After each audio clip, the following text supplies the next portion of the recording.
Princess Sorala sat quietly inside the shimmering silver shuttle as it sped through the darkness of space. She gazed out the window at the swirling stars, her mind racing with thoughts of the mission ahead.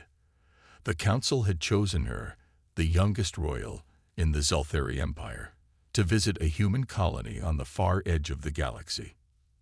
Sorala's father, Emperor Zelir, believed it was time for peace, but Sorala was not sure. Every story she had ever heard about humans made them sound wild and dangerous. According to her teachers, humans were always fighting. They were loud, unpredictable, and cared only for themselves. The idea of meeting them in person filled her with both curiosity and dread. Her guards stood tall and silent beside her, their blue armor shining in the shuttle's lights. Captain Lorik, her chief protector, leaned closer and whispered, "Remember, Princess, do not trust the humans. They are clever and violent. Speak only when necessary." Sorala nodded, feeling a knot of worry in her stomach. She had promised her father she would try to be open-minded, but she could not forget the frightening images shown to her as a child. Humans shouting in protest, humans battling in the dirt, humans with angry eyes. The shuttle slowed and landed gently on the rocky surface of the human colony. Sorala could see the human settlement through the glass. It looked simple compared to the shining cities of Zelfar. Small buildings made of metal and plastic formed neat rows. In the distance, humans walked about, dressed in plain clothing, busy with their daily lives. A welcoming party waited outside. The human leader, a tall woman named Commander Voss, stepped forward with a polite smile. Her hair was gray, and her eyes were sharp but not unkind. She bowed respectfully, following Zelthari custom. "Welcome, Princess Sorala. We are honored to have you here," Commander Voss said in careful Zelthari language. Sorala forced a smile and gave a short bow in return. Her guards flanked her as she stepped off the shuttle, watching the humans closely. As they walked toward the main hall, Sorala noticed children laughing in the streets, a group of workers sharing food, and a human mother hugging her child. She tried to match these scenes with the stories she had been told, but they didn't fit. For a moment, she felt a flicker of doubt. Inside the hall, a small ceremony awaited them. Gifts were exchanged, a symbol of respect. Sorala presented a delicate crystal sculpture, while the humans offered a basket of fruits grown on their rough land.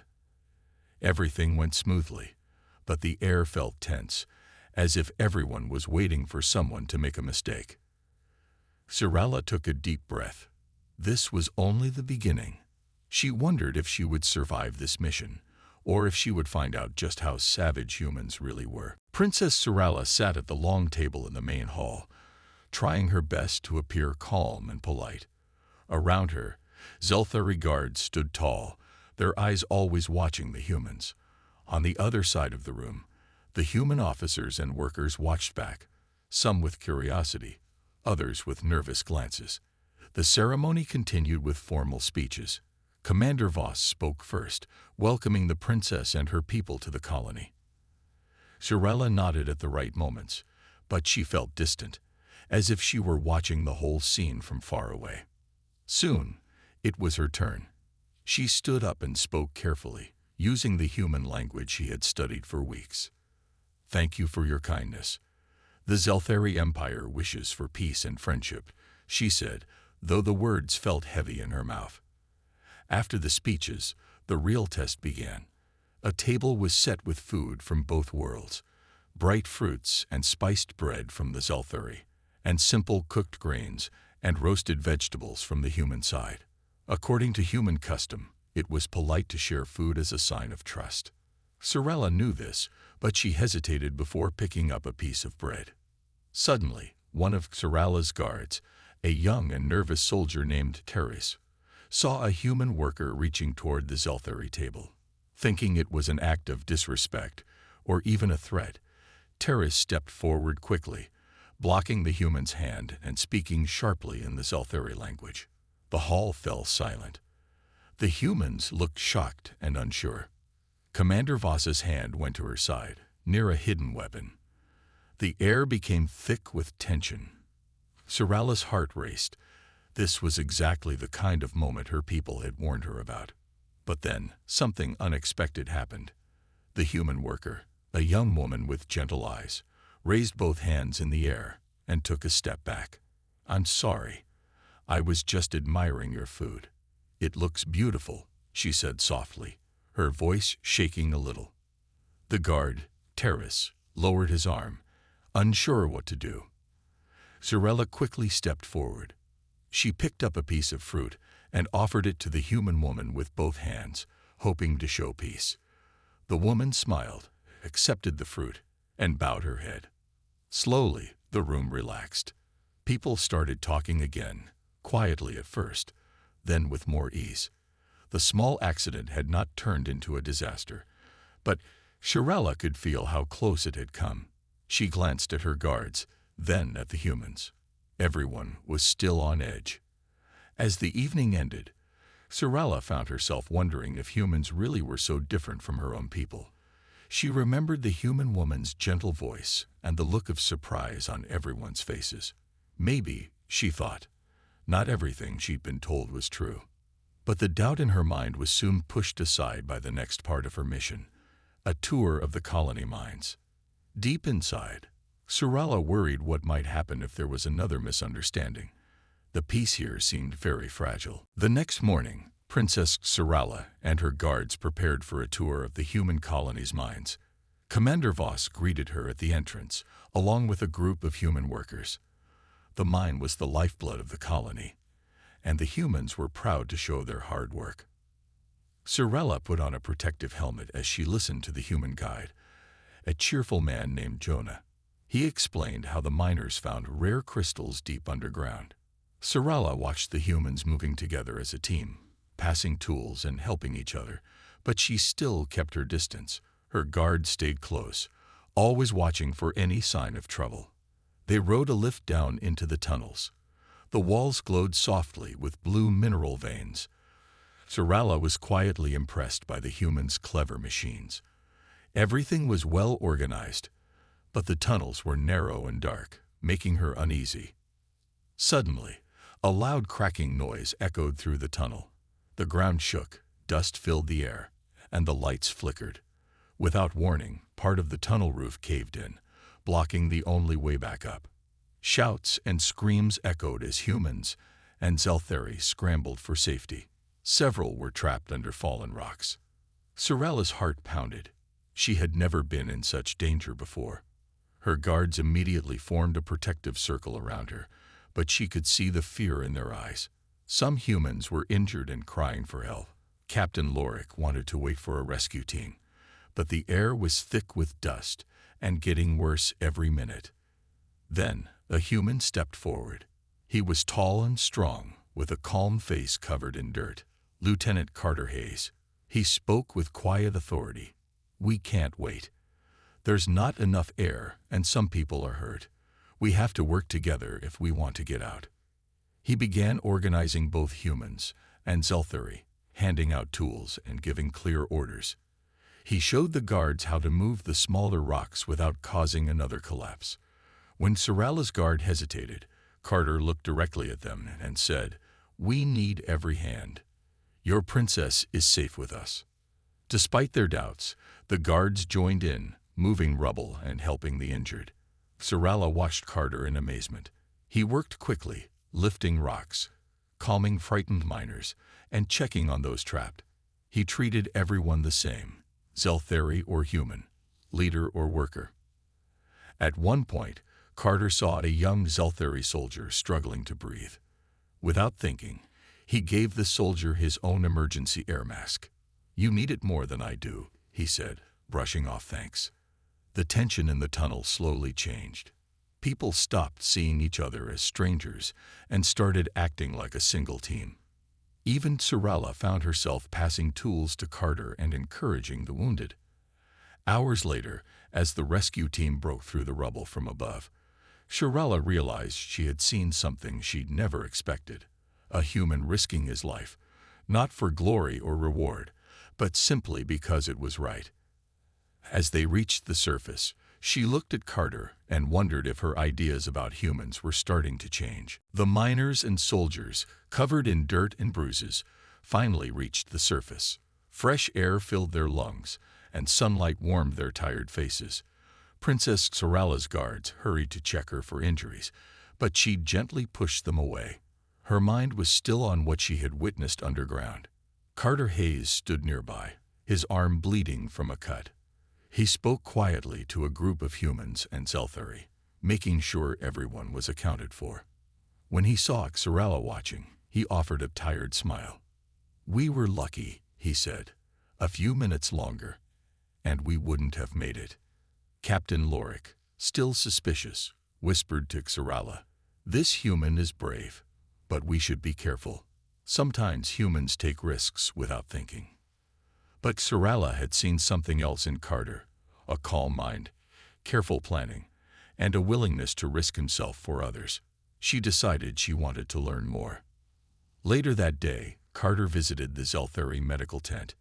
He didn't come for treatment, but to check on the injured. He sat beside a young Zelthari guard whose leg was hurt in the cave-in.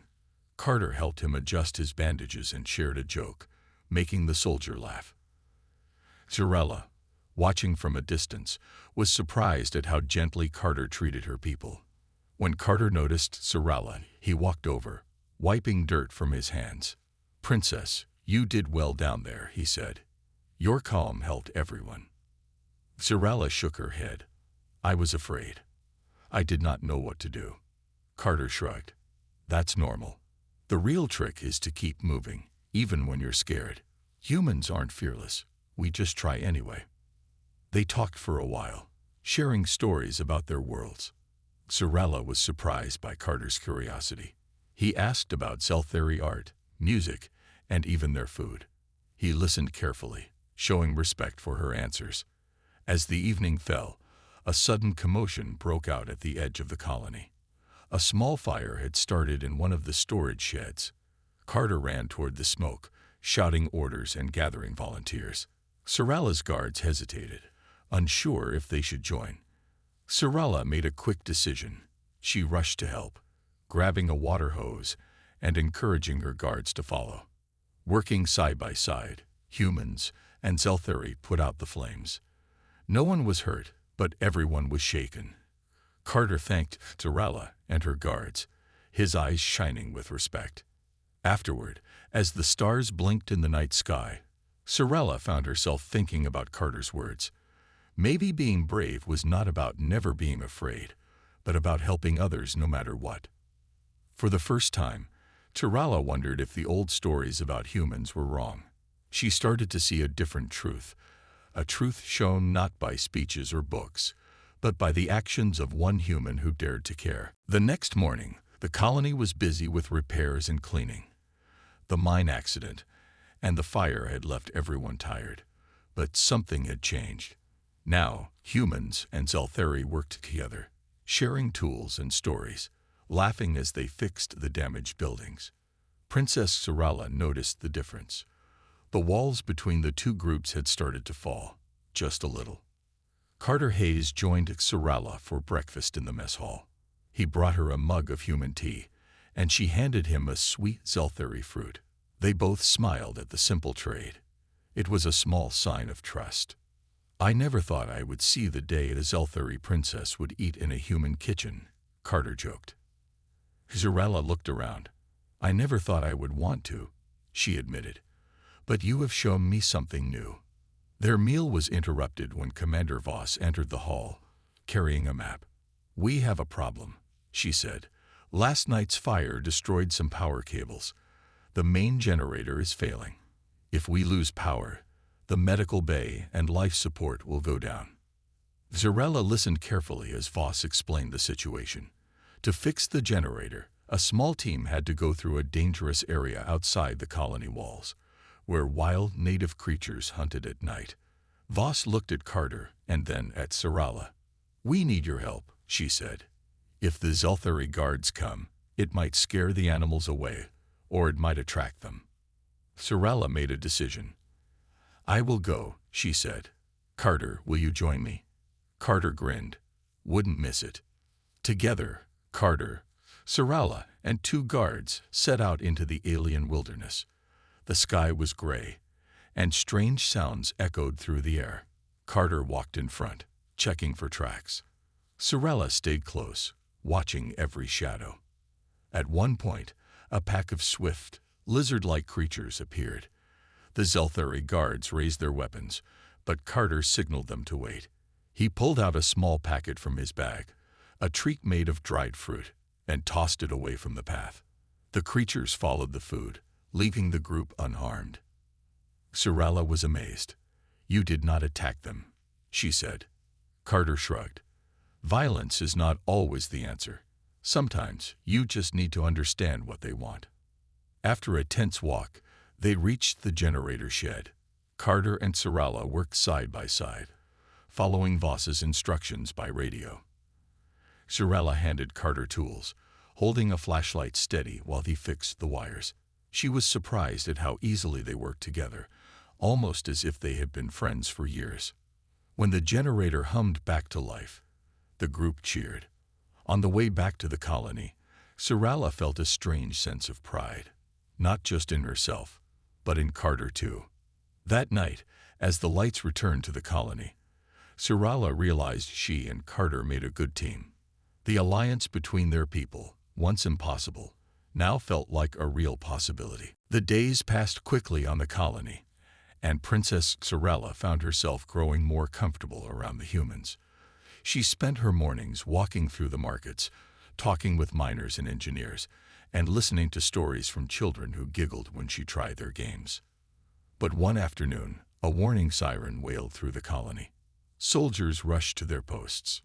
Commander Voss called an emergency meeting.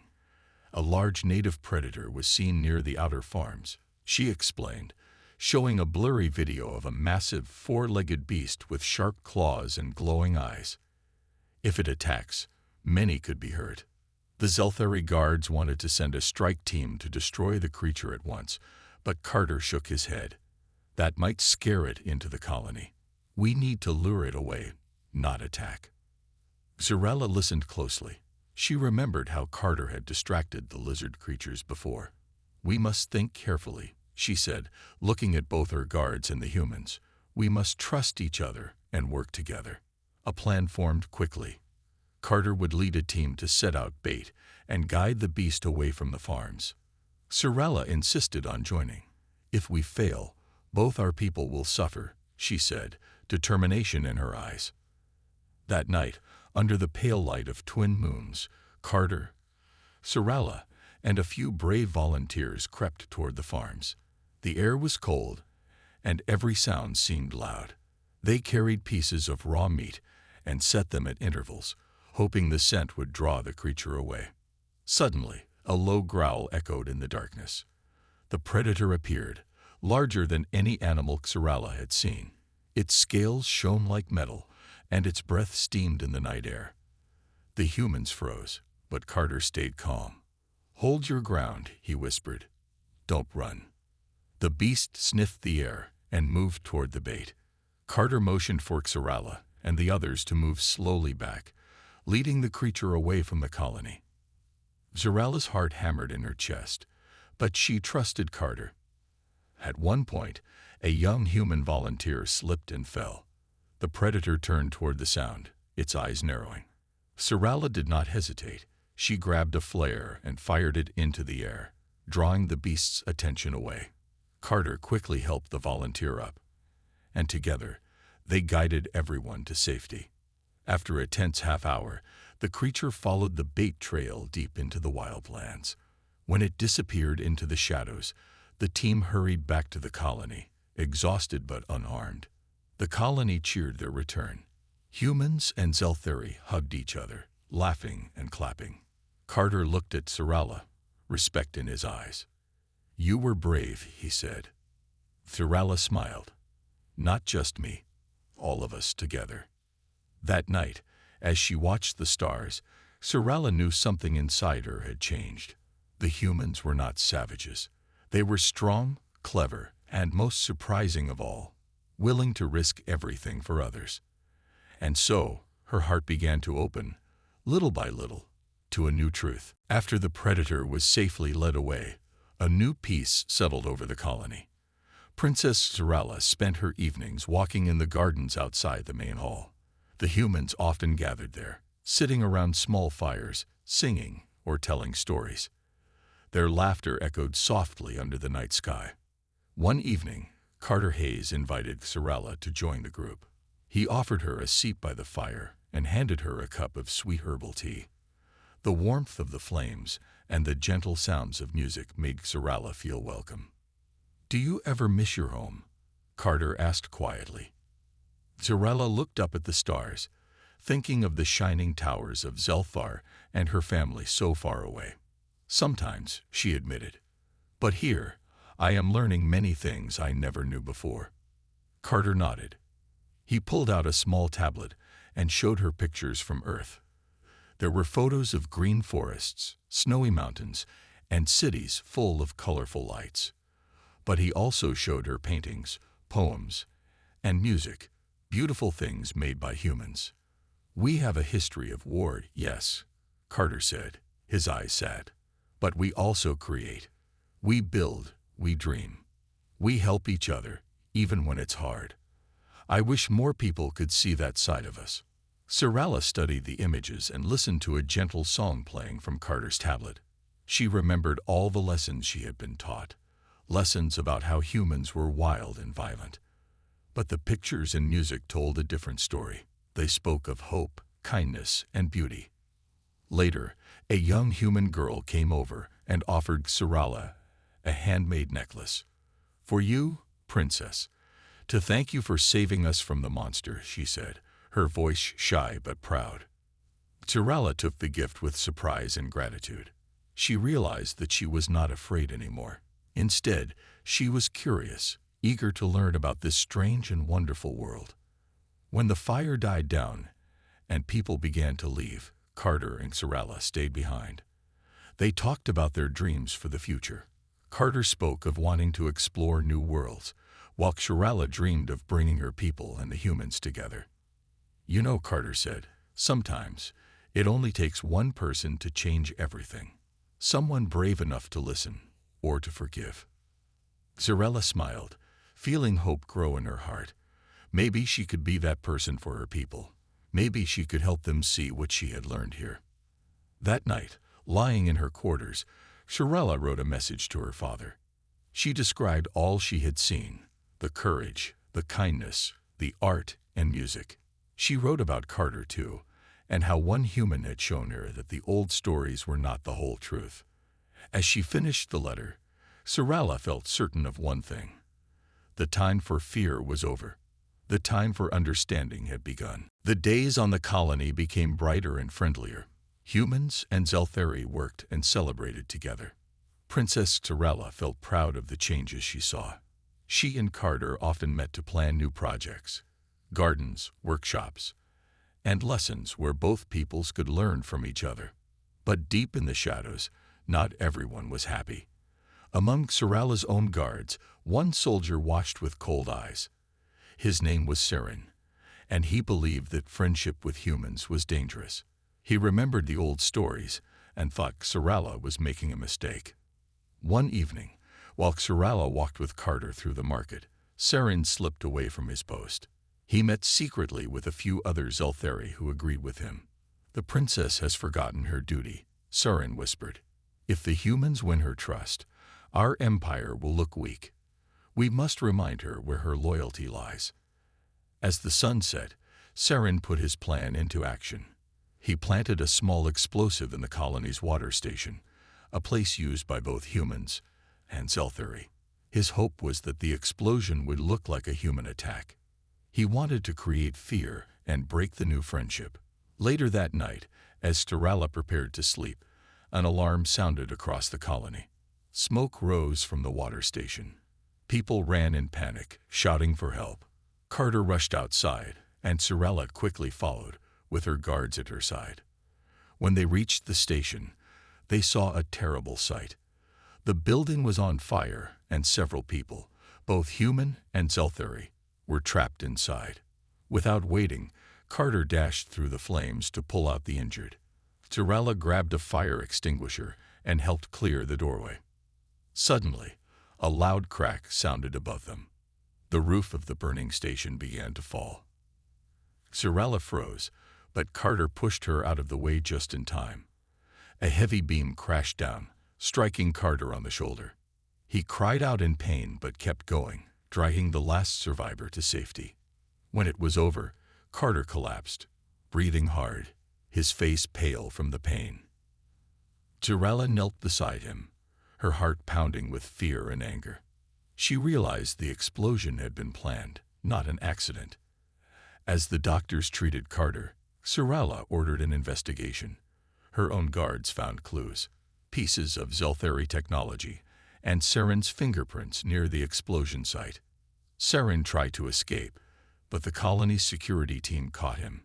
He was brought before Tirella, who looked at him with sadness. "You almost killed innocent people, Saren. You betrayed not only me, but our mission of peace." Saren bowed his head, but did not apologize. Tirella turned away, her mind heavy. She knew trust could be broken in a moment, and one person's hatred could ruin everything. That night, Tirella stayed by Carter's side as he recovered. She promised herself that no matter what happened, she would not give up on peace, or on the humans who had become her friends. The next morning, the whole colony was silent. News of Saren's betrayal spread quickly. Some Zeltheri soldiers felt ashamed, while others were angry or confused. The humans were afraid. Some whispered that peace could not last, that it was all a mistake. Princess Tirella felt the heavy weight of her responsibility. She watched Carter resting in the medical bay, his arm in a sling, but his eyes bright with courage. She knew she had to act, and act quickly, or all their hard work would be destroyed by fear and suspicion. At sunrise, Tirella called for a meeting in the central square. The entire colony gathered. Humans and Zeltheri stood on opposite sides, nervous and uncertain. Commander Voss, Carter, and the Zeltheri guards were present. Saren, still guarded by soldiers, stood with his head low. Tirella stepped onto the speaking platform. Her voice was strong and clear.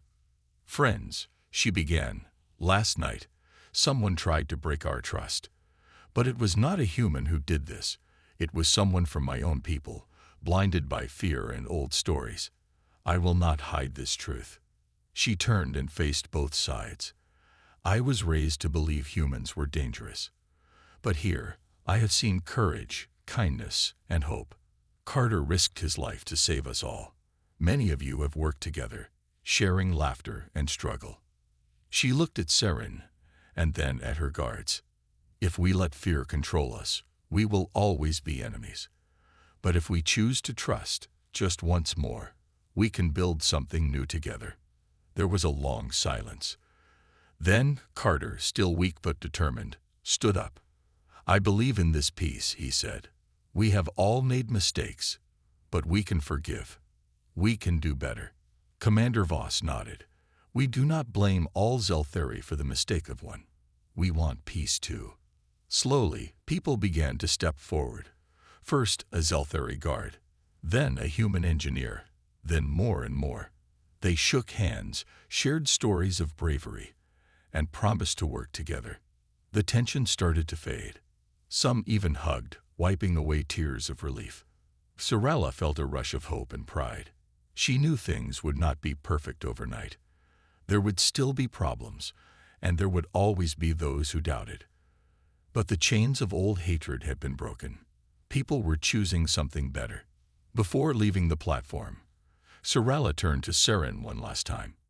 "You will face justice, but I hope you learn that strength comes from understanding, not from fear." As the meeting ended, the sun rose higher in the sky. A new day had begun, brighter than any before. Tirella walked over to Carter, who smiled at her. "You did it," he whispered. "No," Tirella replied, smiling back. "We did it, together."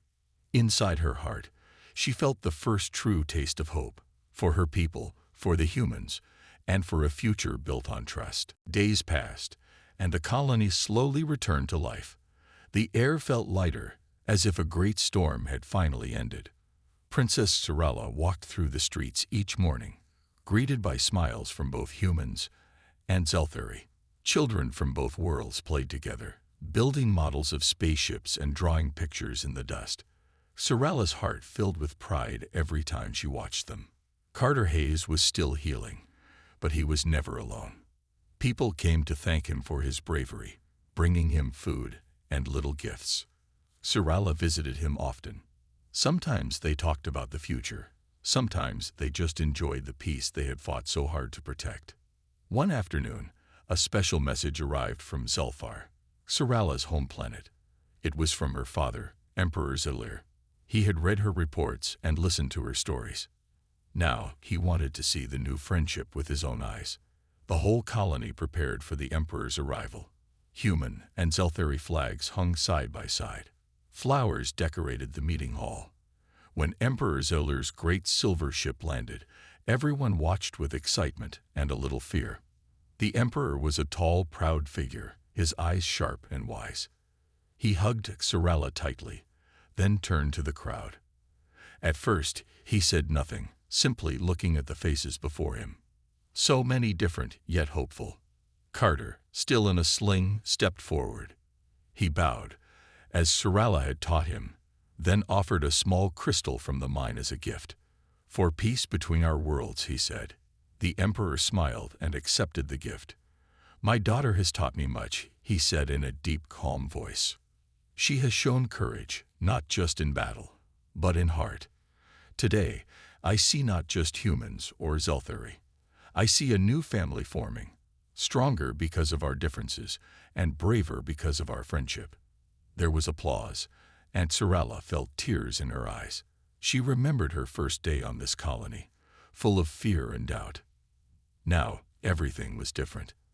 After the ceremony, the Emperor walked with Sorella through the colony. He saw the repaired water station, the shared gardens, and the new school where human and Zelthari children learned side by side. "You were right to trust, Sorella," he said quietly. "You have changed the course of history."